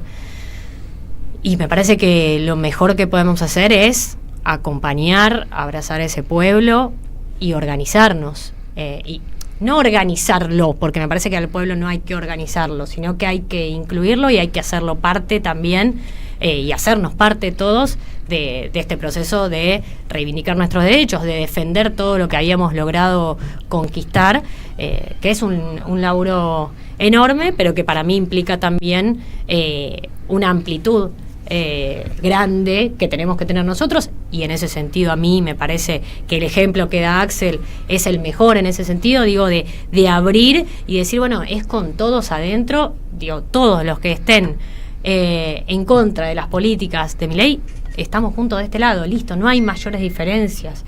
Me parece que hay algo ahí que nos une, que creo que es esto, ¿no? El sentimiento, la vocación por la justicia social, que abarca a un montón de sectores, a un montón de organizaciones, a un montón de militantes, a un montón de gente común que no quiere esto que está pasando, que no quiere esta violencia que irradia Milei todos los días, que no quiere eso, que se cague de hambre el que tiene al lado. Entonces me parece que el laburo, la tarea que tenemos los militantes es poder acompañar ese proceso, es poder seguir avanzando en, bueno, cómo nos organizamos para dar una respuesta concreta, para dar una respuesta también potente, y en ese sentido me parece que Axel con mucho coraje, sin dudar, sin titubear, lo viene haciendo desde el minuto 1 que Milei empezó a gobernar. Entonces, bueno, el desafío es cómo acompañamos eso con responsabilidad, y en el caso de los que estamos además en el ámbito de la gestión, bueno, con más razón, cómo poner el doble, triple, cuádruple de esfuerzos, porque no solamente es nuestra voluntad o nuestra vocación militante, sino además nuestra responsabilidad como funcionarios trabajar en pos de construir ese escudo del que habla Axel. Bueno, hay que hacerlo realidad, digo, no es una metáfora que queda linda, tiene que ver con de verdad proteger con políticas concretas. Me parece que Axel eso lo hace todos los días, porque todos los días está inaugurando una escuela, un centro de salud. Ayer había estado en Ensenada inaugurando el edificio número 258 desde que arrancó la gestión. Digo, no existe en la historia de la provincia de Buenos Aires que una gestión haya hecho ese nivel de obras en el ámbito educativo. Bueno, me parece que esas son las demostraciones de que, a pesar de este contexto tan complicado, se pueden hacer las cosas de otra manera. Bueno, clarísima, Bernarda. Y vamos a seguir hablando después de una tanda. Hablamos de la provincia, de la situación nacional. Vamos a hablar también un poquito de San Miguel. Te mandamos en el medio un saludo de Inés María Vivares, que asumo que será mi tía. Pues la tía Inés entonces. Y bueno, y enseguida volvemos con Pueblada. Pueblada, en la radio de las madres. AM530. Construimos comunidad. Buscamos la verdad siempre. Deja tu mensaje en nuestra línea de oyentes de WhatsApp. 11 3200 0530. Somos Radio. AM530.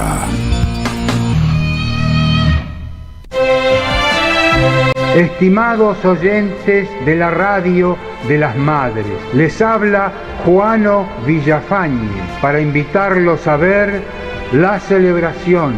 Una comedia cargada de humor y poesía que propone un encuentro entre amigos debatiendo en torno al arte, la política, la vida, los oficios y los sueños. Una reunión mágica que debe iniciarse una vez que lleguen todos los invitados.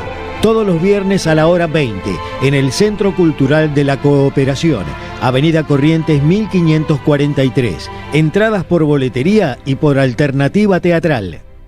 Diálogo Internacional. Atilio Borón y un gran equipo analizan la cuestión latinoamericana en primera persona. Diálogo Internacional. Los sábados a las 18 en AM530. Somos Radio. Alimentos cooperativos. Producción y comercialización de productos cooperativos y de agricultura familiar. Envíos a todo el país. Por pedido, envía tu mensaje al 11 34 31 2928. Seguinos en Instagram como @alimentos cooperativos. AM530. AM530. Que la radio es comunicación, es imaginación, es educación. No hay nada que eduque más que una radio, no hay nada más que te haga imaginar cosas que una radio. Cuando uno es chiquito y escucha por primera vez la radio, te imaginas cualquier cosa, es impresionante. Te armás un teatro. AM530, la radio de las madres de Plaza de Mayo.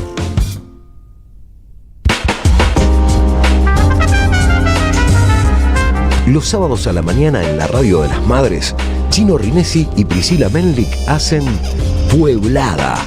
Porque tenemos que preparar una pueblada. Expliquemos lo que pasa. Pueblada.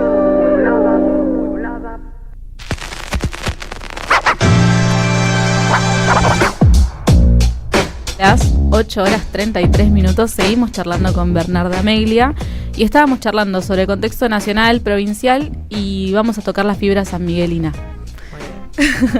En principio preguntarte cuál es la coyuntura actual en San Miguel, qué es lo que está pasando, cómo ves este contexto tan complejo ahí en particular. Bien, bueno, sí, yo soy de San Miguelina, como decíamos al principio. Es un distrito, para los que no saben, acá segundo cordón del conurbano, seguramente tal vez lo tienen con referencias más allá de la del Gordodán, pero bueno, está pegadito a Campo de Mayo. Bueno, nosotros ahí, digo, San Miguel está en una situación bastante compleja para nosotros en varios ámbitos. San Miguel es un distrito que está gobernado hace bastantes años por los mismos, En su momento fue Joaquín de la Torre, ahora es Jaime Méndez, que son lo mismo, aunque de la Torre ahora empezaron a bajar la buena imagen que tenía desde que Pablo hizo lo que hizo en Nación. ¿Se acuerdan que después lo terminan? Ellos son letando. hermanos. Claro, exacto. Así que bueno, digo...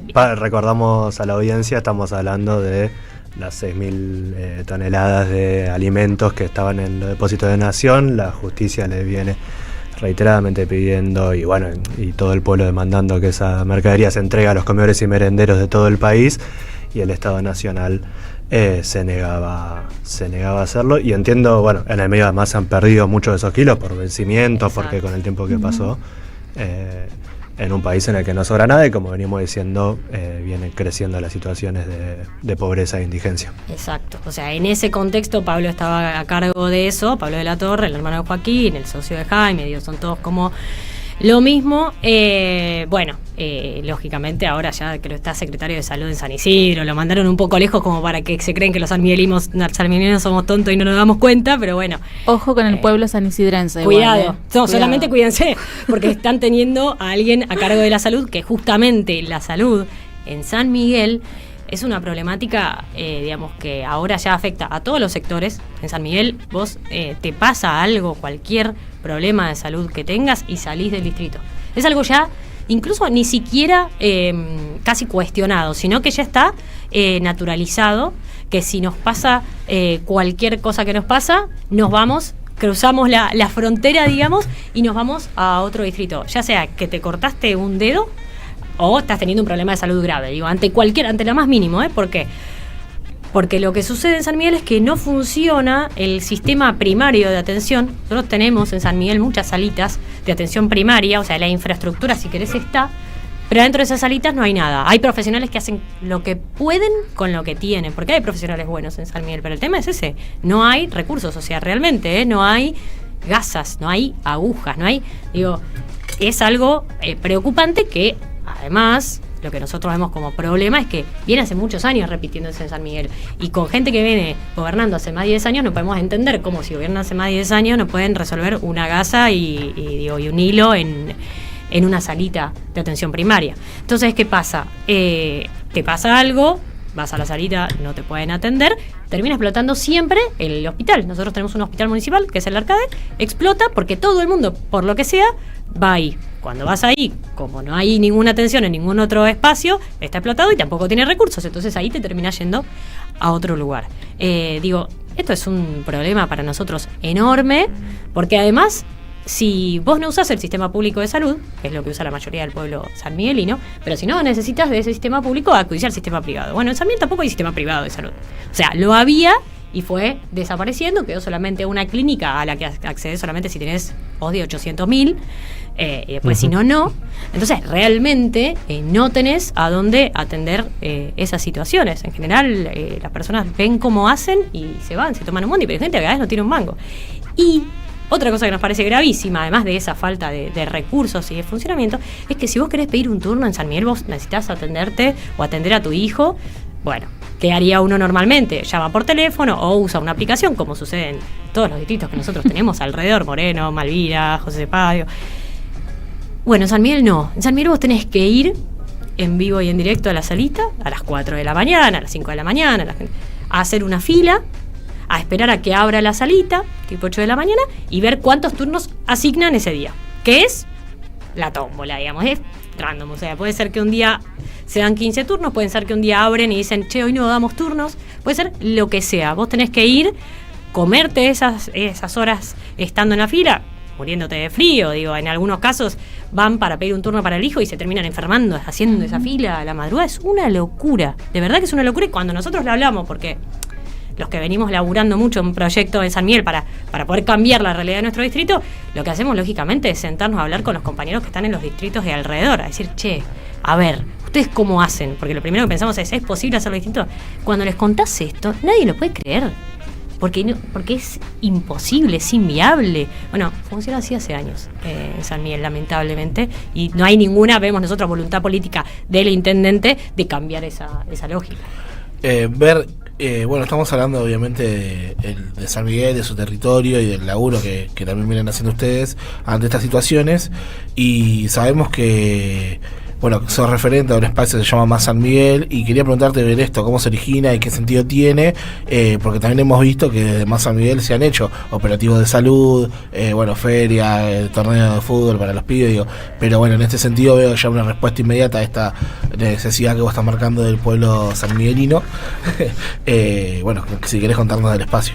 Sí, bueno, Más San Miguel es un espacio que empezamos a conformar un montón de compañeros y compañeras, de vecinos y vecinas que se fueron sumando para pensar en eso, en una alternativa a quienes nos gobiernan actualmente. Pero una alternativa que no tiene que ver con una cuestión meramente electoral, sino una alternativa en cuanto a, bueno, cómo hacemos de la vida de los sanmiguelinos de todos los días un poco mejor con las herramientas que tenemos, no siendo el gobierno municipal.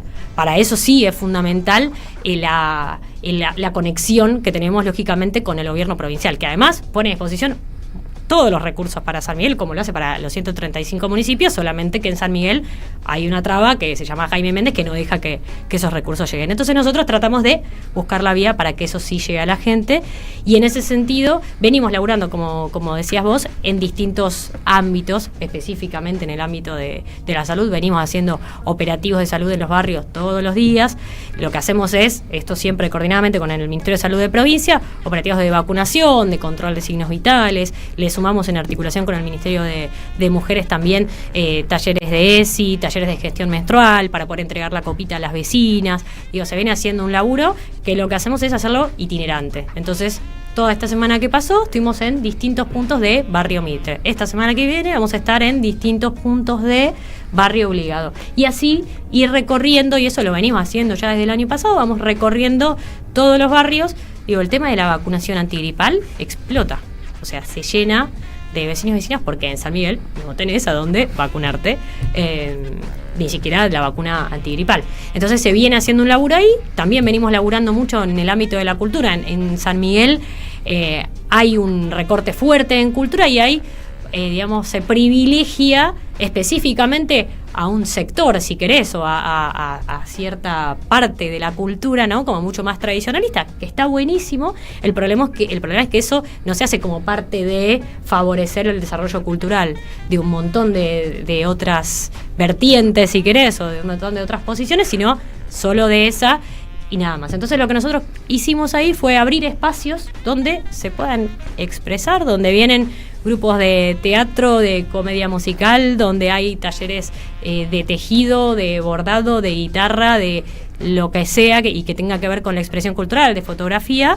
Bueno, brindar esos espacios también gratuitamente para que esos artistas de San Miguel tengan un lugar donde ensayar, donde formarse, donde prepararse, y también después donde poder efectivamente mostrar, porque tampoco hay dónde hacerlo, bueno, mostrar eso que tienen, ese valor extra que tienen ellos como artistas al pueblo de San Miguel. Y en otro ámbito, y finalmente, pero para contarles un poco cómo viene todo, también hay otra cuestión que nosotros vemos como una problemática en San Miguel, que es la falta de espacios para el desarrollo deportivo de los pibes y las pibas, que para nosotros es fundamental. En este contexto donde todos estamos preocupados porque el consumo problemático empieza a afectar a pibes, cada vez más pibes, bueno, ¿cuál es la respuesta que podemos dar o que deberíamos dar todos y todas, la militancia, el Estado en general, organizado? Es darle a esos pibes un espacio donde poder desarrollarse, donde toda esa otra porquería no los enganche. Entonces, bueno, tenés que tener clubes que banques, clubes que estén abiertos a la comunidad. Bueno, desde el municipio eso no existe ningún tipo de apoyo a los clubes de barrio.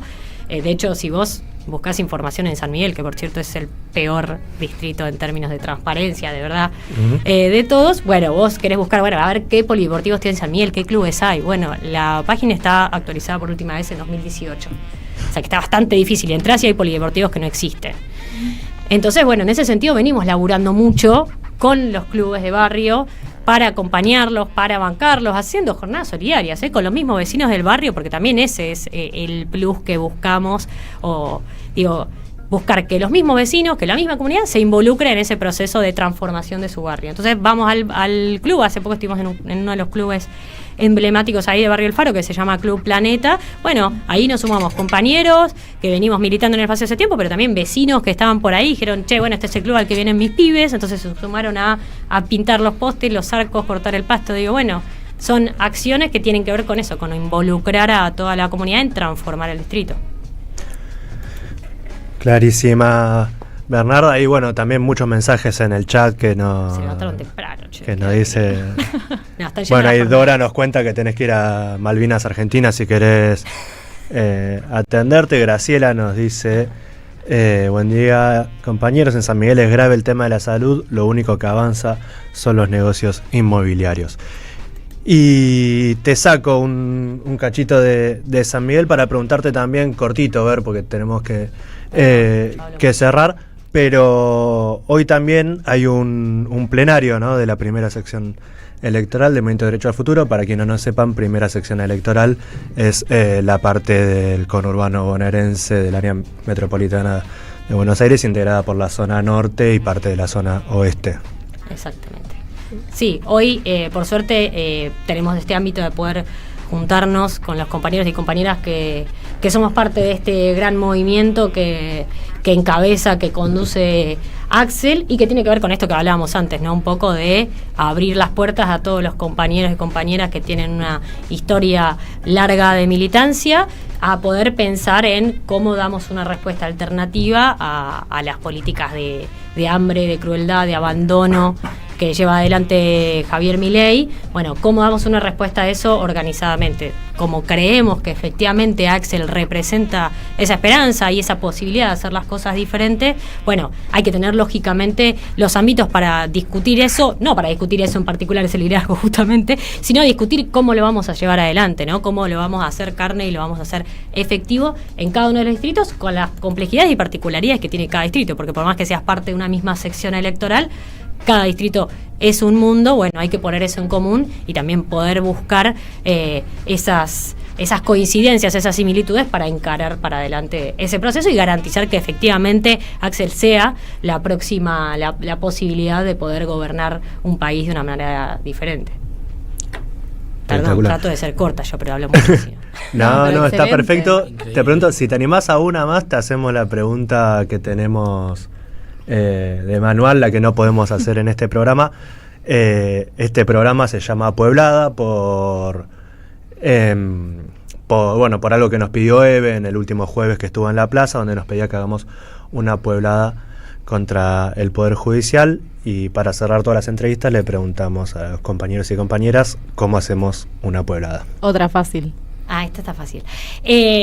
Bueno, a mí me parece que ahí, cómo hacemos una pueblada, ahí hay una cuestión que hay que pensarla, porque en general, cuando yo pienso pueblada, bueno, no sé ustedes qué piensan de pueblada, pero muchas veces te parece pensar que es algo espontáneo, ¿no? Que es como y bueno, y a mí inevitablemente como militante siempre pienso en, bueno, cómo se organiza todo lo que, las expresiones del pueblo. Me parece que hoy en día, y como estamos, lo primero que tenemos que hacer para garantizar o para hacer esa pueblada y que sea efectiva y tenga resultados es abriéndole las puertas a todos y todas aquellas que piensen que este modelo de país que está llevando adelante Milei es inviable para todos y todas, abrir las puertas para todos y todas, a aquellos que piensen que la justicia social tiene que ser ese valor irrenunciable de todos los que pensamos que tenemos el derecho a vivir en un país más justo, solidario, donde todos y todas tengamos lugar, donde a ningún pibe le falte para morfar.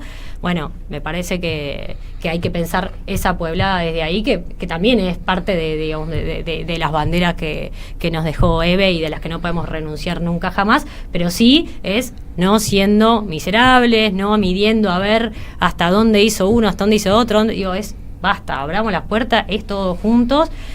Bueno, me parece que ahí tal vez tengamos la posibilidad, y tenemos para mí el mejor ejemplo de eso, que es el coraje y el valor de Axel para hacer lo que viene haciendo. Bueno, hay que acompañarlo, hay que organizarse y hay que hacerlo todos juntos y todas juntas. Bueno, escuchamos a Bernarda Meglia, subsecretaria de Políticas Sociales del Ministerio de Desarrollo de la Comunidad de la provincia de Buenos Aires.